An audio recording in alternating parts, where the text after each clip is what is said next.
Good morning and welcome to, oh, it's morning for me. It may be afternoon or evening for you. Welcome to the second episode of Conscious Communications and the Practice of No Judgment, Just Love. My name is Sharon Ria, and I am a family relationship and communication coach. The name of my business is The Whole Family Coaching.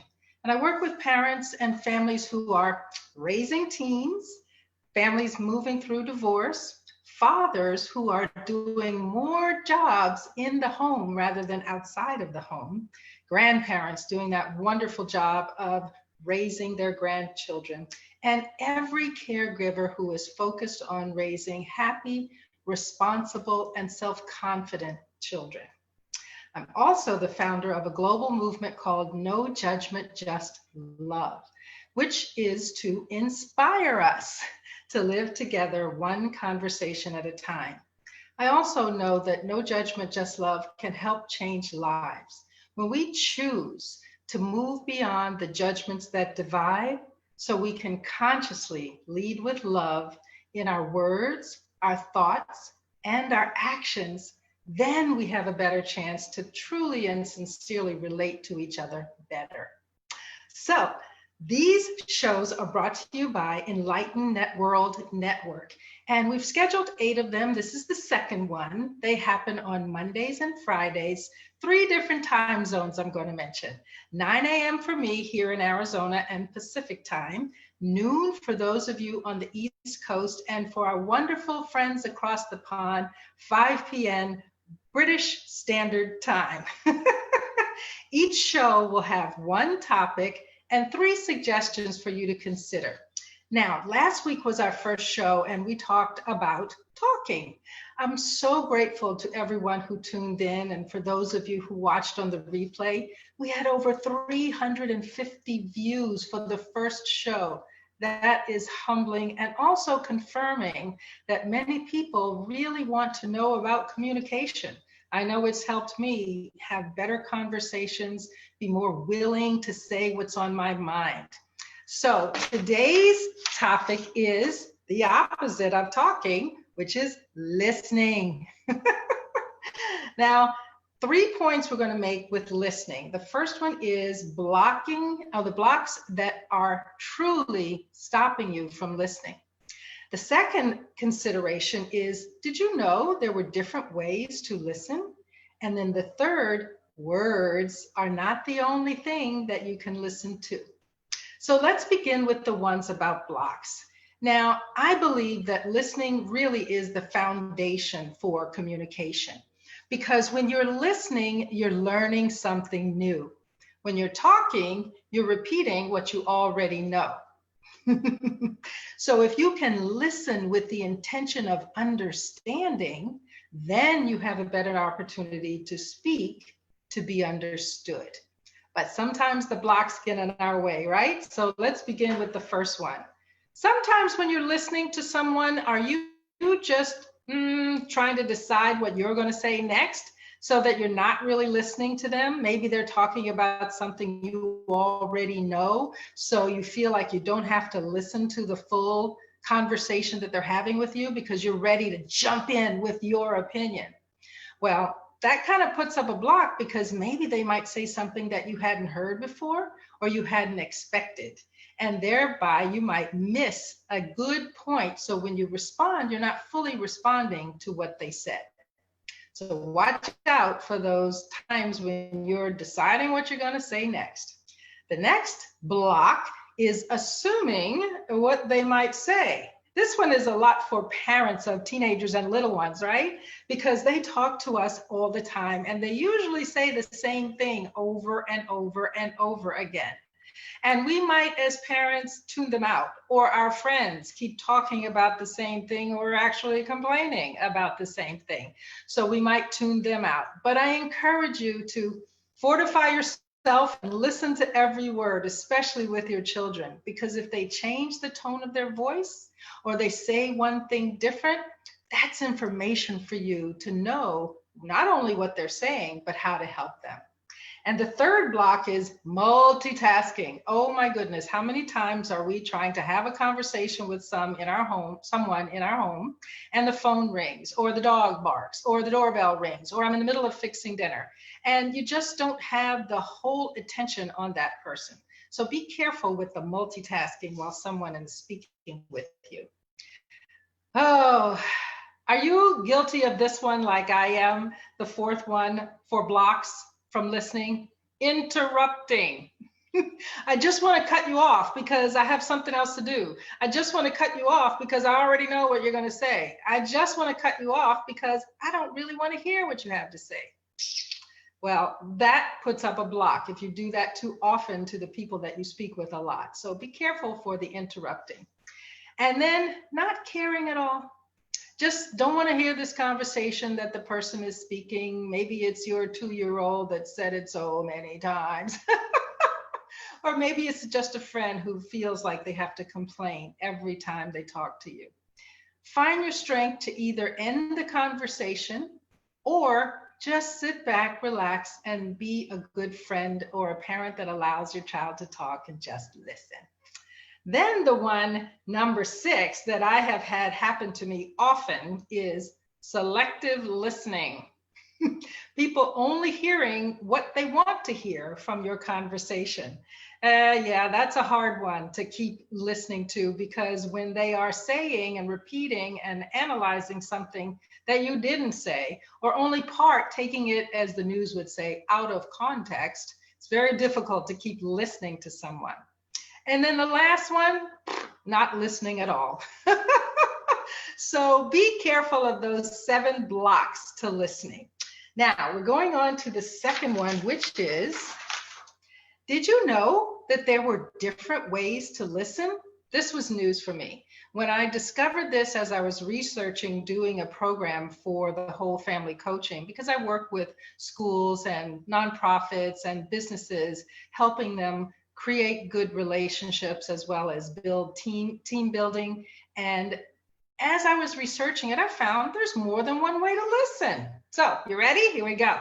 Appreciative listening is listening just for the experience. You're not trying to debate what the person says. You're not trying to analyze what the person says. This may happen when your little children are just singing or talking to themselves in the other room. There's an appreciative listening to them and for them. It also could be with a friend who's got a wonderful story about either their vacation or something that they went through that they really want to share with you. And appreciative listening is when you just sit back and you listen. You're not trying to multitask. You're not trying to interrupt them. You're just listening. The second type of listening is critical listening. That's when you want to discover something. This works very well when you're shopping. Maybe you're shopping for an electronic and you're not sure of how it works, and the salesperson is explaining it to you.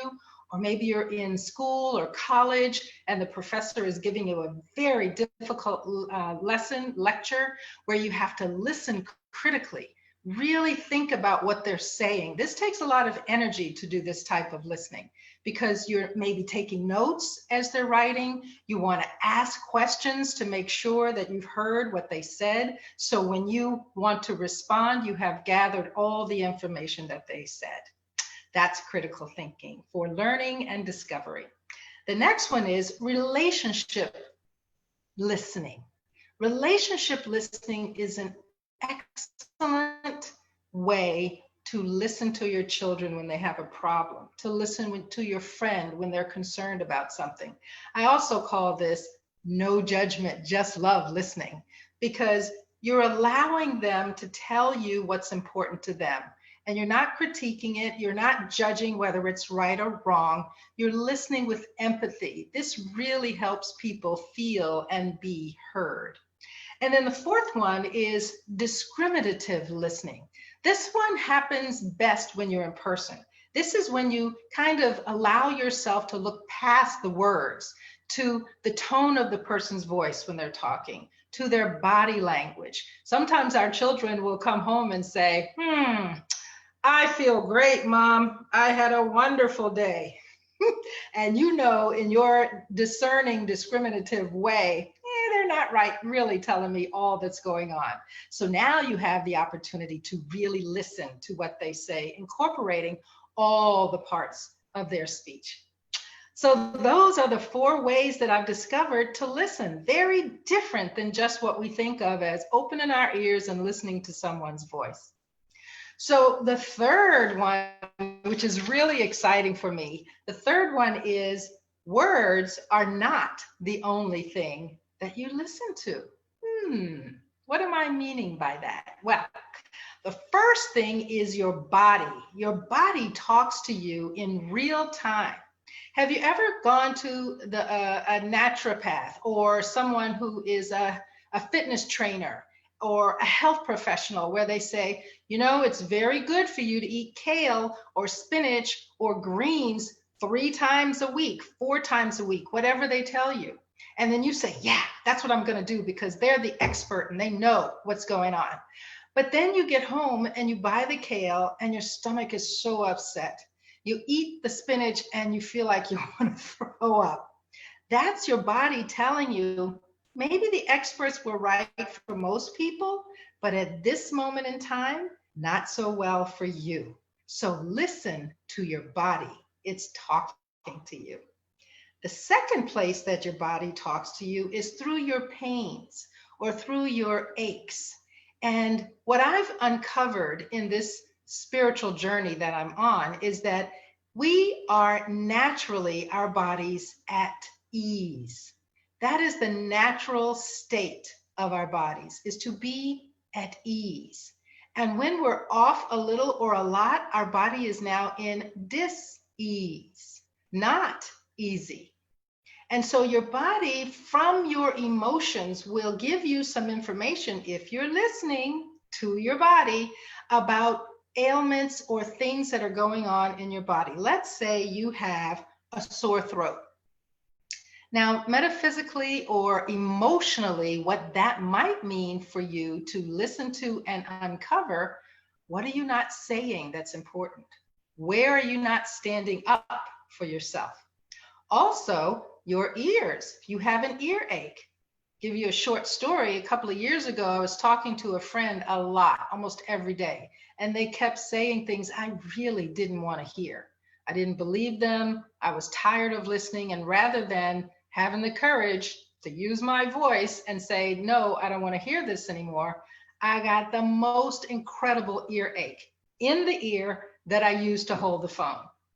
Listening to my body, knowing that I wasn't speaking up for myself, gave me the courage to say, I can't listen to this anymore.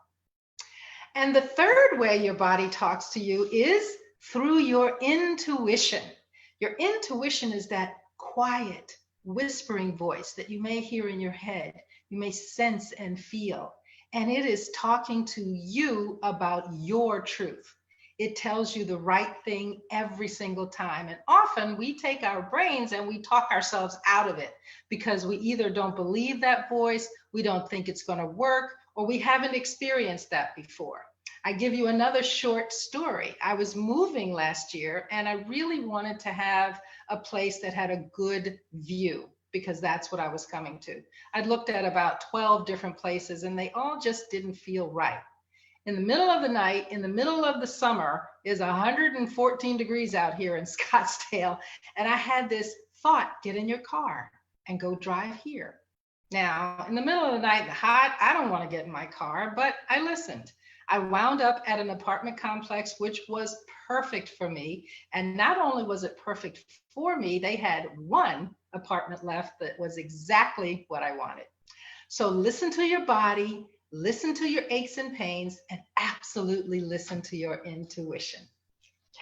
Well, thank you, everybody. I hope those listening techniques and tools will help you have more rich conversations and also help the people that you are listening to feel heard. So let's end with a no judgment, just love quote. Ask different questions and listen for different answers. Sometimes we get stuck in the monotony of what we know already, and we're not willing to be curious and explore. So ask different questions and listen for different answers. Now remember, there's a quote as well that the word listen contains the word silent. How interesting is that? So I appreciate you all coming and spending about 15 minutes with me every Monday and Friday. Please come back next Monday when we're talking about multi-generational communication. So I wish you a wonderful rest of your day, a great weekend. Speak your mind, listen with no judgment, just love, so you can make every word count. Bye now.